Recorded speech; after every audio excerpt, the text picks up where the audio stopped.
Reporter T V M ഡിയും managing എഡിറ്ററുമായ Anto Augustine കൂടി എനിക്കൊപ്പം ചേരുന്നുണ്ട്.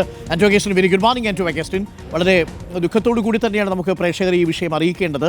കാരണം നമ്മൾ എല്ലാവരും പ്രതീക്ഷിച്ചത് നവംബർ 17-ാം തീയതി അർജന്റീന കേരളത്തിൽ കളിക്കും എന്നുള്ളതായിരുന്നു. അതിനുള്ള എല്ലാ ഒരുക്കങ്ങളും പൂർത്തിയാക്കിയിരുന്നതുമാണ്. എന്നാൽ ചില സാങ്കേതികമായ കാരണങ്ങളുണ്ട്. അതിലേറ്റവും പ്രധാനപ്പെട്ടത് ഈ ഗ്രൗണ്ടിൻ്റെ പണി 100% പൂർത്തിയാക്കി ഫിഫ അനുമതി ലഭിച്ചതിനു ശേഷമേ ടീമിന് നമുക്ക് വരാൻ കഴിയൂ, അവരുടെ വിസ പ്രോസസ്സ് അടക്കം സ്റ്റാർട്ട് ചെയ്യാൻ കഴിയൂ. ഇനി കുറഞ്ഞ കാലയളവിനുള്ളിൽ അത് സാധ്യമാക്കാത്തത് കൊണ്ടാണോ ഇപ്പോൾ അടുത്ത വിൻഡോയിലേക്ക് ഈ മത്സരം മാറ്റിവെച്ചിരിക്കുന്നത്? ആന്റോ അഗസ്റ്റിൻ. അരുൺ, എനിക്ക് ദുഃഖമൊന്നുമില്ല. കാരണം നമ്മളെ സംബന്ധിച്ചിടത്തോളം കേരളത്തിലെ ഇന്ത്യയില് ഒരു ഫിഫ സ്റ്റാൻഡേർഡിലുള്ള സ്റ്റേഡിയം ഇല്ല എന്നുള്ളത് നമ്മുടെ യാഥാർത്ഥ്യമാണ്. അത് കേരളത്തിൽ മാത്രമല്ല, ഇന്ത്യയിൽ എവിടെ തന്നെ അങ്ങനെ ഒരു സ്റ്റേഡിയം ഇല്ല. അതുപോലെ തന്നെ നമുക്ക് ആകെ നവംബർ 17-ാം തീയതി കളിക്കണമെങ്കിൽ ഏകദേശം ആ വിൻഡോ തുടങ്ങുന്നതിന് 20 ദിവസം മുൻപ് ഫിഫയുടെ പെർമിഷൻ എടുക്കേണ്ടത് നിർബന്ധമാണ്. അപ്പം അതിന് വേണ്ട ഡോക്യുമെന്റ്സ് എല്ലാം നമ്മൾ സബ്മിറ്റ് ചെയ്തിട്ടുണ്ട്. പക്ഷെ ആ ഡോക്യുമെന്റ്സിന്റെ പെർമിഷൻ കിട്ടി വരുമ്പോഴത്തേക്കും ചിലപ്പം ഈ വിൻഡോയ്ക്ക് ആപ്ലിക്കേഷൻ ടയർ 1 ആപ്ലിക്കേഷൻ കൊടുക്കേണ്ട സമയം കഴിഞ്ഞു പോകും. അപ്പൊ അതുകൊണ്ട് നമ്മൾ തന്നെ AFI-യുമായിട്ട് അർജന്റീന ഫുട്ബോൾ അസോസിയേഷനുമായി സംസാരിച്ച് ഒരു ധാരണയിൽ എത്തിയതാണ്. അല്ലെങ്കിൽ ധാരണയിൽ എത്തിയതിൽ അവർക്ക് കിട്ടാവുന്ന കളി നഷ്ടപ്പെടും, അതുപോലെ ഓസ്ട്രേലിയക്ക് കിട്ടാവുന്ന കളിയും നഷ്ടപ്പെടും.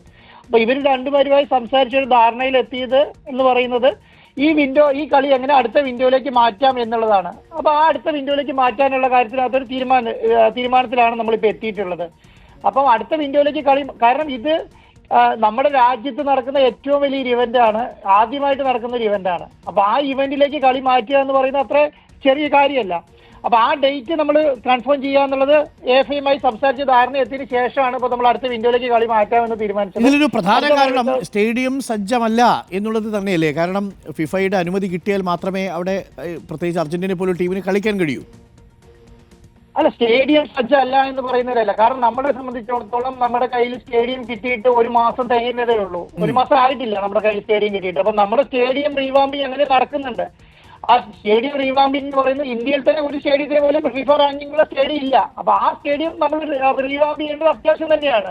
അപ്പം ഞാൻ പറയുന്നത് എന്ന് പറഞ്ഞാൽ നമുക്ക് അത്രയും സമയം കൂടെ കിട്ടുന്നത് നല്ലതാണ് എന്നുള്ളതാണ് എന്റെ അഭിപ്രായം. കാരണം നമുക്ക് ഈ ഒരു 20 ദിവസത്തിൽ കിട്ടുന്നതിനേക്കാളും അപ്പുറം ഒരു 2-3 മാസം കൂടി കിട്ടുന്നുണ്ടെങ്കിൽ അത്രയും നല്ലതാണ്. കാരണം നമുക്ക് ഒരു പിഴവുമില്ലാതെ, ഒരു സെക്യൂരിറ്റി റീസണും ഇല്ലാതെ, ഒരു പ്രശ്നങ്ങൾ വരാതെ, കാരണം ലക്ഷക്കണക്കിന് ആരാധകരുള്ള അല്ലെങ്കിൽ കോടിക്കണക്കിന് ആരാധകരുള്ള ഒരു താരം കേരളത്തിലേക്ക് അല്ലെങ്കിൽ ഒരു ടീം കേരളത്തിലേക്ക് വരുന്ന സമയത്ത് അവരുടെ സുരക്ഷയും കൂടെ മാക്സിമം ഒരുക്കാൻ എത്ര സമയം കിട്ടുമോ അത്രയും നല്ലതായിട്ടാണ് അതിനെ കാണേണ്ടത്.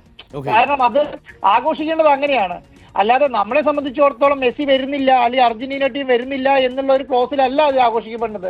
നമ്മളെ സംബന്ധിച്ചിടത്തോളം അത്ര സമയം നമുക്ക് കിട്ടുന്നു. ആ സമയം കിട്ടി ഇത് വൃത്തിയായി. കാരണം ലോകകപ്പിന് മുൻപ് ഈ കളി നടത്തുക എന്നുള്ളതാണ് നമ്മുടെ ലക്ഷ്യം. അപ്പോൾ ഇപ്പോൾ ഈ സ്റ്റേഡിയം നവീകരണം നിർത്തുന്നില്ലല്ലോ അല്ലേ? അത് തുടരുകയല്ലേ?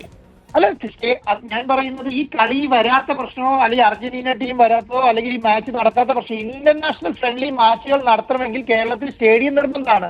അപ്പൊ ആ സ്റ്റേഡിയം വർക്കുമായിട്ട് തന്നെ മുന്നോട്ട് പോകും. സ്റ്റേഡിയത്തിന്റെ വർക്ക് എത്രയും പെട്ടെന്ന് പൂർത്തീകരിച്ച് അനുമതി മേടിക്കാനുള്ള കാര്യങ്ങൾ ചെയ്യും എന്നുള്ളതാണ്. അപ്പം അത് ചെയ്യേണ്ടതാണ്, അത് എത്രയും പെട്ടെന്ന് ചെയ്യേണ്ടതാണ്. അതിനേക്കാളും ചെയ്യാതിരിക്കുക എന്ന് പറയുന്നത് പ്രാക്ടിക്കലല്ല, ചെയ്യേണ്ടതാണ്.